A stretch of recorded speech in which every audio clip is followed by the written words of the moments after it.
In my last video when I installed CarPlay on the Tundra, people absolutely loved it. However, there were some people that wanted that OEM screen, and that's where this video comes in. We're gonna make it super stock, super OEM, using this little device right here from Car ABC. This small metal box will give you Apple CarPlay, and of course, it's gonna be all plug and play. So just like in the last video, step 1, remove and unplug the accessory power section using a pry tool. Now, a lot of people ask me, why don't we just use a screwdriver? Trust me, you don't want to use a screwdriver on this unless it's a plastic screwdriver, because you don't want to damage anything. All the plugs should come off easily, and now you're on to the next step. Remove and unplug the AC power controls. I mean, this is all plug and play to get CarPlay in your vehicle, and I'm doing this with a camera in my hand, guys.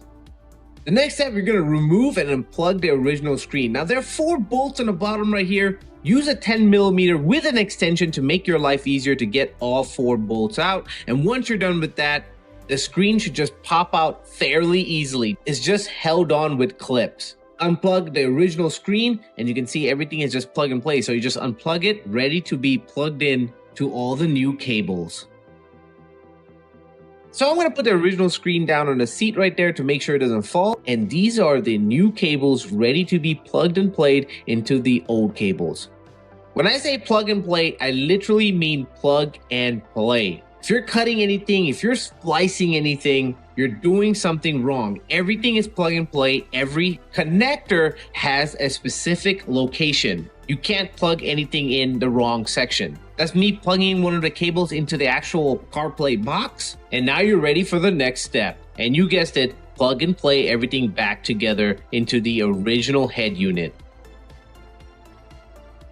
Now, this is an optional step. However, I highly recommend you do this. This is a USB cable so that you can make your CarPlay wired. Wireless CarPlay is great and all. However, I just love the wired CarPlay much better because it charges my phone and also gives me CarPlay at the same time. If you want to use the wireless function, you can definitely just use the wireless function. And you can see right here, the next step is to put this CarPlay box and also all the cables into all that space back there. There's a lot of space back there to put all the cables in there to put the head unit back into place. Make sure you use the 4 bolts to basically screw everything back together using that same 10mm with the extension to secure the head unit into place. Here's the USB. Make sure you leave that out because you're gonna just basically run it down all the way to the bottom so you can plug your iPhone in and make it wired CarPlay. Not gonna lie, I absolutely love the giant screen from my last CarPlay video on the Tundra. However, there's something with the OEM original Toyota interface and the Toyota screen that just makes me feel like that's what I like better. So we're doing this all into reverse, basically plugging everything back in, putting everything back into place.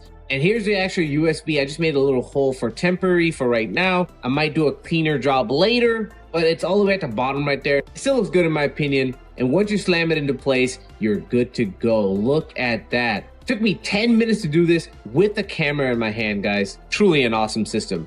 Next, you're gonna see me right here plugging in the USB to get wired CarPlay and charge my phone. Just plug it in, turn on your vehicle, and gosh, I missed that Toyota symbol coming on every time. And now here is how you actually turn on CarPlay. There are different methods depending on what you have in your vehicle. In my situation, I just have to press this push to listen button right here on the steering wheel, and it just turns on. Kind of like magic. It's really cool. And there you have it. You have CarPlay, Android Auto. You can watch movies on here, do a lot of things. However, for me, the main thing I want is CarPlay. And once you plug it in, boom, CarPlay turns on. Really awesome, guys. And this is the first time I saw it, so I had to take it back. I was like, whoa, that looks kind of cool. And it looks weird at the same time because I'm so used to the laggy Toyota interface that was on there. And to have CarPlay on here just working flawlessly, it's so weird. So everything works with CarPlay. The music already started playing. And I use Pandora. You can use obviously any music service that you use, Spotify, whatever you want. And the music plays through the speakers. And then also obviously backup camera works and everything like that. Because this is the original screen, guys. Everything works like normal, except now you have CarPlay. You could even probably sell this vehicle for $1,000 more because it has CarPlay in it. And these trucks did not come with CarPlay already installed. And CarPlay is a pretty sought after thing at the moment. So I'm absolutely loving this. 10 out of 10 for me, guys. In my opinion, I love it, and it looks like Toyota actually installed this. Links are going to be in the description section of the video below. You guys already know it, but that's pretty much it for this video. Catch you in the next video. Kinjus here saying thanks for watching and peace.